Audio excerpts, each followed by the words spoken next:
Hi everyone, I'm Abrilyn. I'm 28 years old and my mother is a teacher. Hi, it's me, Maybell. My mother is a teacher.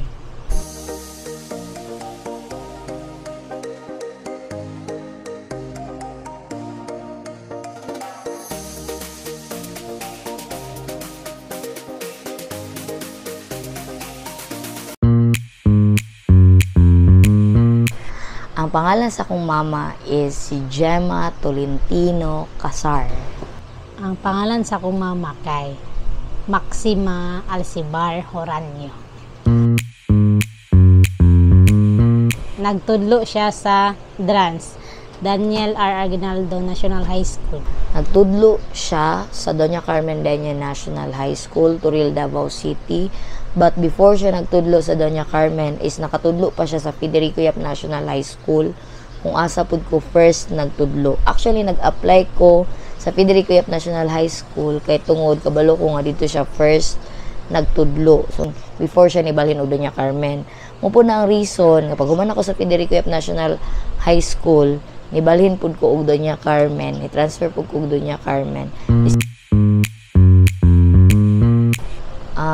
Dili ko sure pero murag mga 20 to 20 years in service, more or less, mga anak. Sa akong pagkahinumdum, 32 years bago siya nag-retire. Ana sila, si mama daw ang klase nga maestra nga musulod maski gamay ra mo sa classroom. Ingon pud sila nga butan daw siya na a sense of humor. Tapos syempre wala man jud siguro maestra nga bulok. So bright kay teacher man siya og mathematics nya musulod jud daw siya sa iyang klase maski pag nagtakiang na siya. Ako mama, strikta siya nga pagka maestra. Dili lang pagka maestra, pagka mama pud. Strikta lang siya. Kay kanang maglagot siya ng dugay kasabot. Nang balik-balik good. Giingon na niya, balik ko pa na ba. Gamang ganahan niya. How do siya matudlo? Ito nga time, dili na siya nakaklaro. Tapos, murag dili na siya, pero matudlo dyan po siya. Sulat dyan po siya, pero iyang sulat, murag dili mamaoba. Pero nagkakuha na lang na siya, nag-visual aid. Dili po totally nabuta siguro. Nang blurred lang iyang pananaw ba. Dili ka to, murag nagsugod to siya 2014, pero wala man siya nagdugay og kanang tudlo nga di na siya kakita, murag 1 year lang siguro.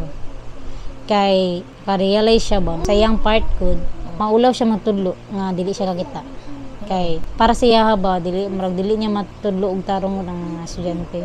Ang iyang ginabuhat na lang kay kanang magpa-answer siya, magbuhat akong ate og visual aid ba napansiran niya, dili po ko siya day ako po niya mag-explain siya pero dili lang jud ma-straight iyang sulat, magsulat siya dili klaro, murag putol-putol good kay dili ba siya kakita no. Usa siyang klase nga mama para sa kuha is actually at first tong elementary days nako, elementary, kinder, wala kay nako na feel ang ihang presence jud. Kay siguro tungod dili kay nako siya makauban niya, kung makauban permente isa ko ang papa. So naa lang siya sa mga important na events such as kuan kanang recognition, family day, girl scout, naa siya. Makuan ko na siya akong mother kay mo na naa siya anang mga event nga kinahanglan iyang presensya, pero pagka nang about sa balay kanang permente gyud ako makauban, dili jud kasi papa jud akong makauban permente maghatod sundo sa mua nya kanang matulog gani ko nga wala pa siya naabot, umata ko nga nilakaw na siya trabahoan, so murag dili gyud mi mag-abot. Pero katong nag-high school na ko, dito na nako mas nakauban ang akong mama. Di ba, syempre kay isa lang may og eskwelahan, isa lang may gistayhan, so permente may magkita, permente ko nag-atog faculty, nagakuan ko dito ko nagakaon, nag-college ko matutog yapon ko sa iyaha. Si mama manggod ang tipo nga tao nga kumbaga murag dili niya ipakita sa imuha ang iyahang love sa imo into words. Dili siya into words ba na mag I love you sa mua. Dili pud siya into kanang touch nga magunit-gunit, magakos-gakos, dili siya touchy pud na mother. Into gamit, Though na yung mga times nga dili niya mahatag ang amo ang mga wants, kay tungod sa mas gina priority niya ang amo ang needs, labi na tong nasakit na siya, pero ginabuhat yun gyapon niya ang tanan para masuportahan gud ni. Unya kuan pud siya, hardworking siya na mama, fighter sa iyang sakit, maski nasakit siya murag wala naging hadlang ang iyang sakit para sa iyang trabaho. Murag wala niya gihimong hindrance ang iyang sakit ba sa iyang trabaho. Siya ang klase na mama na strikta kaayo katanan. Kanang humana kag eskwela, di ya po nga pwede mulaag kung gabi na. Kung mulaag ganin ka, apason ka. Kaya ka ng mga mulaag daw gabing dako nga mga burikat daw good. Hindi siya mangulata. Mangusi lang, sakit siya musi. Nakatry ko, apason lagi oy. Mulaag ka no. Di kakabantay sa oras ba kadlaw na. Pagtanaw siya ng cellphone, gana kay miss call sa mga miss call sa mga ate kay sugo sa akong mama. Napoy mga caps lock nga mga text nga ayaw nag-uli ingon ni mama. Kanang mama good nga kuan good mga saba. Sa dali iingon. Ang dili nako malimtan ka mama katong nagtudlo pa siya is kanang kuan ba kumbaga murag iyang gusto sa ako especially jud sa ako is dili jud siya pakaulawan sa eskwelahan. Nang ginabalik-balik yun niya ba nga ayaw ko pakaulawis yung mga maestra, ang mga kauban na nako sila, yung mga anak ka. Magkuan mi kanang magdala siya trabahoon sa balay. Kami yung pa-checkon. Magbanding na mo every Saturday. Dili kanya gamiton. Gamiton jud ka pahimuslan jud ka. Pakaunon lang ka. Palitan ka pa merienda na ba. Palitan juice na. Busog po ka eh. Para sa ko good teacher po siya as a mother kay makahinumdum ko sa una na ko'y assignment ba sa English tapos sa elementary ko ato unya ang assignment na mo ato pangitaon ng meaning ya syempre dili pa uso ang internet ato na time so pangitaon ng meaning na mauna unya ko man ako'y assignment ang ako mong gusto kay assignment man ako ni murag dictate lang nimo ang answer unya siya dili siya ning ana day ang iyang ginabuhat nara ang dictionary pangitaa ang word pangitaa ang meaning. Kumbaga siya ang klase na mama ba nga pasagdaan kaniya nga mag-explore, pasagdaan kaniya nga maningkamot, nga makit-an nimo ang imuhang gipangita without her without her tabang gani.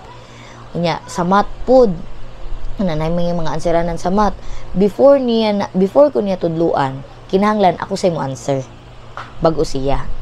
Nang ana gani kanang gusto niya mahibal-an ang ako ang potensyal bago ko niya tabangan kung unsa ang akong kulang nag-ana. Good teacher sa mother langan buot kan magbinuotan madok sa Ginoo na good doon jud kan niya unsay tama ug mali good pud siya as a mother no kay syempre magunahuna jud sa mga anak no nakaunahuna kay naka-remember gani ko katong time nga kanang di ba mga teachers kay na may jud mga seminars yan naman ay kanang mga merienda no merienda iyang merienda gud na no dili niya kaunon dalaon niya sa balay pagkaon niya sa muo. Ang memories na dili na ako malimtan ka mama is number 1 katong last na mong kuyog before siya namatay which is katong dili ko katulog kay sige kog damgo sa iyaha nga mulakaw na siya mugawa siya gate niya kato na time nag-hallucinate na siya ba unya wala ko katulog anang gabi una unya pagka morning sayo ko ni bango nagluto ko sa iyaha gingitan nako siya kumbaga murag last service jud nako sa iyaha mo gid ang dili nako malimtan sa iyaha first half pinaka first giserbisyuhan ako siya gipakaon ako siya istorya na ko siya maski kabalo ko nga dili ko niya madungog ana-ana lang iyang mata sa kuha kanang murag wala na jud siya sa iyang sarili mo to ang ako ang first nga dili na ko malimtan sa iya. Ikaduha is kanang every time nga muuli gud ko trabahoan unya kanang mangita jud na siya pasalubong sa kuha katong teacher nako diri sa Federico as LSB volunteer ko ato kada uli nako diri ang mangita na siya pasalubong siya nakay dalang pagkaon pero minti jud na iya jud ko karang adlaw-adlawon ug pangutanag naaba ko dala unsa akong dala unsa dalate mo ana na siya pangtulo ang di na ko malimtan sa iya katong time nga na-admit siya Kay grabe jud among struggle ato na time katong na-admit siya kay ako ato volunteer teacher pa lang ko, so dili jud enough ang ako ang salary para makasustain sa among needs. Tapos ang ako ang manghod ato wala pay trabaho nya, napay mi estudyante duha ka buok nya, buntis pa jud ko ato na time. So murag grabe ang among struggle ba na kami gyud, akong manghod ug si mama, grabe among struggle ato na time kay kumbaga murag mas sulayan gani mi sa Ginoo para makita kung unsa ka strong ang amuang relationship nya si mama ato na time kay kanang murag makita gud pud gani nako sa iyahang yung ginakaya gud niya, pero iyang lawas na gud ang dili. Ang memories ka dili na ko malimtan sa akong mama kay kana number 1 ang magsikisag-sakay sa mua nang laag mi di siya kapundog balay kay kuan man sa mama no nang practical ba kung magpundod og balay kalas dag kuryente kay may electric pan, mag TV, mag sounds mo na gusto siya mulaag. Dili na ko malimtan kanang siya akong sakay na ba magtabi-tabi. Ay number 2 katong guanday kanang ako may tag makeup na niya no. Na magpa-makeup gyud na siya nako kay dili pwede ka nang pangit siya no, lain pod. Di pa oris ba. Tulo kay magban na no. Kuan siya kanang usahay maluoy ko siya kay dili ba siya kakita no niya sakay migban. Naguot-guot ba ang van no. Nya, kami lang duha. Ganahan kay ko atong moment kay kami lang duha. Tapos ginabinoangan ginako na siya nga. Sige lang ma, pag abot sa panahon ma nga dili na ta maghuot sa van ana ba.